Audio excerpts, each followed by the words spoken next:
Hello, എല്ലാവർക്കും നമസ്കാരം.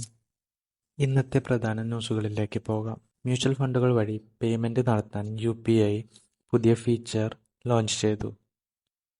ബാങ്കിന് പകരം മ്യൂച്വൽ ഫണ്ടുകൾ വഴിയും ഇനി UPI പേയ്മെന്റുകൾ ചെയ്യാം.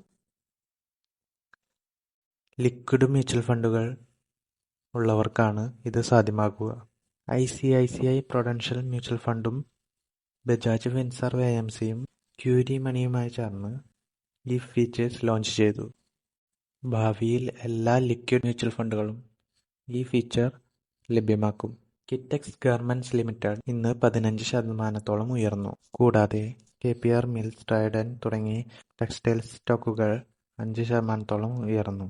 USA-യുമായുള്ള ട്രേഡ് ഡീൽ 50% നിന്ന് 15% ആവുമെന്ന റിപ്പോർട്ടാണ് ടെക്സ്റ്റൈൽ സെക്ടർ ഇന്ന് ഇത്രത്തോളം ഉയർച്ച കൈവരാൻ കാരണം. ഈ ന്യൂസ് റിപ്പോർട്ട് വന്നതിനു ശേഷം നിഫ്റ്റി ഓൾ ടൈം ഹൈ ആയ 26,104 എത്തിയെങ്കിലും തുടർന്ന് 25,888 ക്ലോസ് ചെയ്യുകയായിരുന്നു.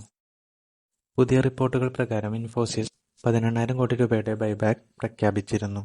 10 കോടി ഓഹരികൾ 1,800 രൂപ എന്ന നിരക്കിലാണ് ബൈബാക്ക് പ്രഖ്യാപിച്ചിരുന്നത്. ഇതിൽ നിന്ന് പ്രൊമോട്ടർമാരായ NR നാരായണമൂർത്തി, സുധാമൂർത്തി, നന്ദൻ നിലേക്കനി തുടങ്ങിയവർ പിന്മാറി.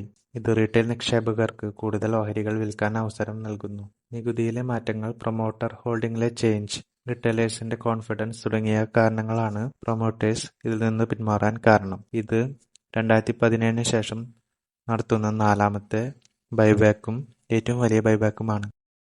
പ്രൊമോട്ടേഴ്സ് ബൈബാക്ക് ചെയ്യാത്തതിനു കാരണം മാർക്കറ്റിലെ ഓഹരികളുടെ എണ്ണം കുറയുമ്പോഴും അവർ അത് വിൽക്കാത്തതുകൊണ്ട് 13.05% ഉള്ള അവരുടെ ഹോൾഡിംഗ് 13.37% മാറുന്നു. പബ്ലിക്കിന്റെ ഹോൾഡിംഗ് 86.95 നിന്ന് 86.63 കുറയുകയും ചെയ്യും.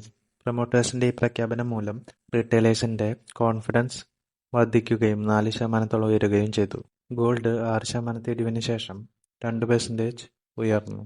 പലരും ഇതൊരു കംബാക്ക് ആയാണ് കണക്കാക്കുന്നത്. ട്രംപും പുടിനുമായുള്ള മീറ്റിംഗ് ക്യാൻസൽ ചെയ്തു.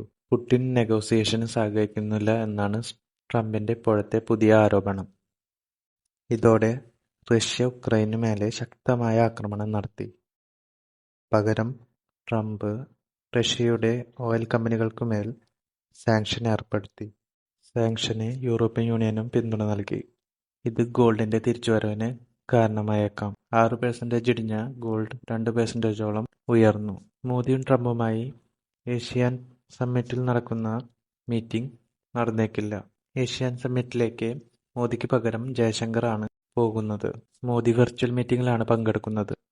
തുടർന്ന് FII 1,165 കോടി രൂപയോളം പ്രോഫിറ്റ് ബുക്ക് ചെയ്തു. നാളെ വരുന്ന Q2 റിസൾട്ടുകളിൽ പ്രധാനപ്പെട്ടത് കോട്ടക് മഹീന്ദ്ര ബാങ്കിന്റെയാണ്.